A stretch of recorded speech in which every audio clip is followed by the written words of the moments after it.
Absolute Superman issue 2. Now, the weird thing about issue 1 for me, because the weird thing is, I heard a lot of people saying it felt a little bit samey. It felt just very typical Superman type stories.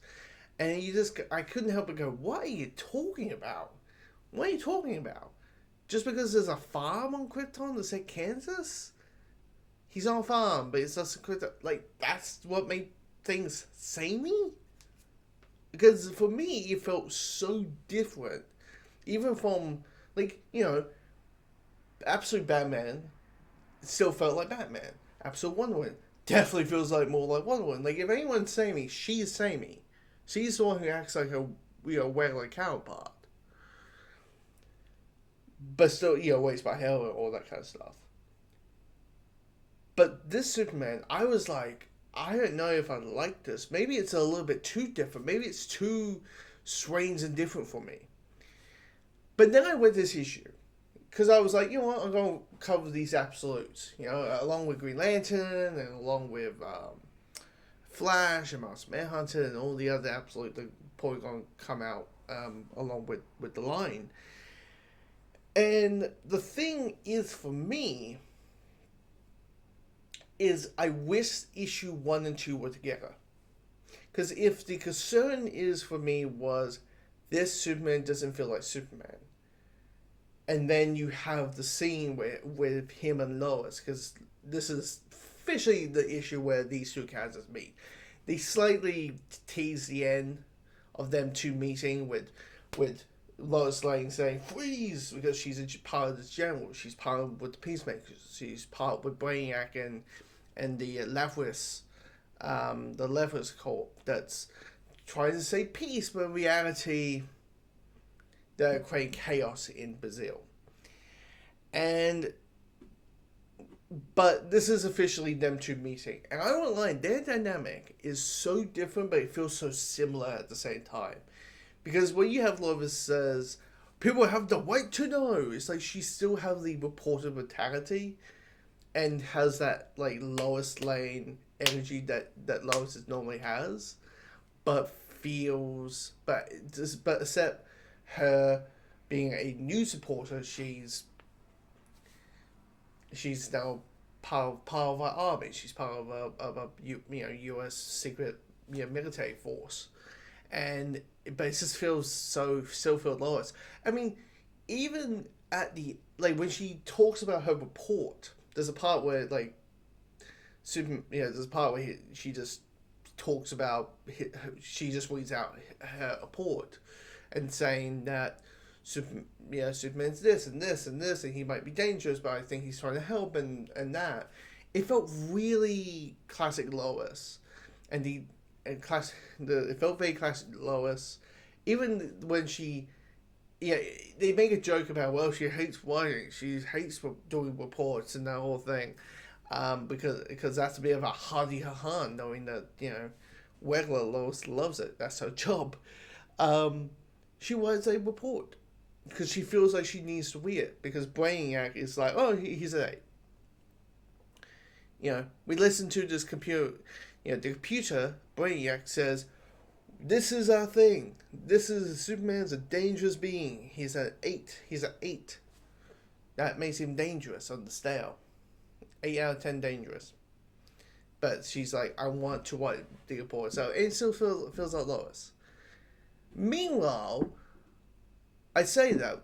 Meanwhile, Superman's, necking her one for, and when I mean necking, as in waving the finger around, just going, how dare you, shaking her finger around, because she believes she's working for the good guys, and Superman's like, look around, you're not one of the good guys. You're tearing around, you're saying peace where you talk about the other thing, and turns out, for people who know the Superman lore a little bit more than me, apparently this is more the ilk of what Superman was back in the Golden Age, back in 86 years ago, back way at the beginning. Action Comics issue 1, Joe and Sousa and 1938 and all that kind of stuff. That's what Superman was. He was fighting the oppressors, and this is kind of like a modern version of that. And but he's still doing all the Superman things, you know. He's giving hope. He wants to help people. He wants to find another way. There's humor in there, but there's also serious about it. There's a part where he is helping. He's forcing Lois because they're handcuffed to each other because this big action sequence is Peacemakers and the Lavras Corp is like trying to take down Superman. Meanwhile, Lois is flying along with him because they're both handcuffed. You know, it's like Mission Impossible or Tomorrow That Dies, but the bicycle. Except that it's Lois is going because Superman's just flying and taking off, not caring that she's on the other end of the cuff. Anyway, but both of them, Lois, because once again handcuffed, so it's out of force. It's just helping people out of love, helping people out of the thing. Having the cape, we find out that the cape is more than just a cape. It's made out of dust. I guess Kryptonian dust. And it kind of creates forms and able to hug around and protect people, and it's kind of like a big shield thing, which adds more layers to it. So I quite like it, and first hints of Brainiac. This version of Brainiac, it's like it feels a little bit the end of the animated series, which is like, oh, we trust this thing more than we trust ourselves. But because that's what happened. Brainiac was like the main reason people didn't listen to Joel on Krypton. That the planet was going to blow up. In this case, everybody takes that word on Brainiac very, very gossipily, and it's like, it's Brainiac. I don't care. We shouldn't trust that purple blue dude. Where the fuck he's going to look like? Because all I have seen is the back of his head. Anyway. Now, the other thing is, of course, we got flashbacks. We got flashbacks when, as in issue 1, to Krypton. And it's kind of having us understand what type of childhood Clark has, and his stalling. But I also felt a little sense of loss of time. Like, is he meant to be a teenager, or he's meant to be like, he's like 10 years old? Because at the beginning, where he's like falling asleep in class, and his teacher's basically saying, I'm concerned about the paper that you wrote because it's not in the truth of our science league. I need you to talk to. I think it'd be best if we have talked to your parents about this thing or whatever. And I'm like, oh, he's probably like 15 or something. But then there's a scene where he's been with Rebel. He's creating power outrages and all that kind of stuff. That lay hints that he's hinting the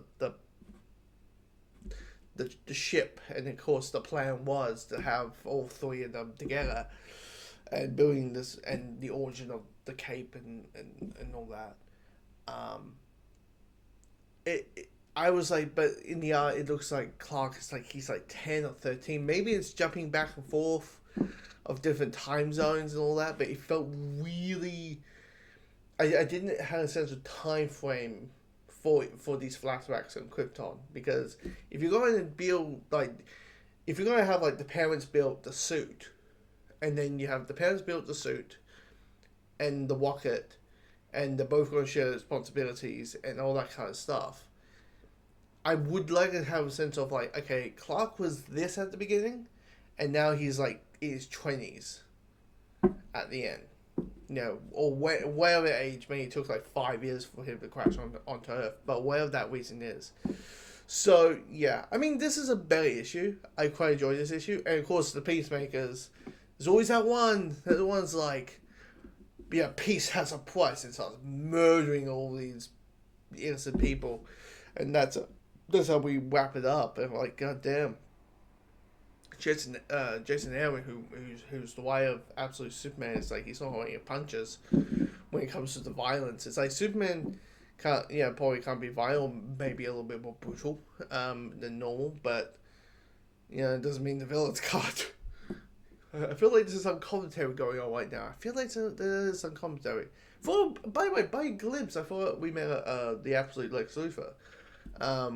The guy who's like, wow, you're writing reports. What happened to Lois Lane? All that kind of stuff. But don't notice it's somewhere in dude. Anyway, comment below if you went the issue and let me know your thoughts.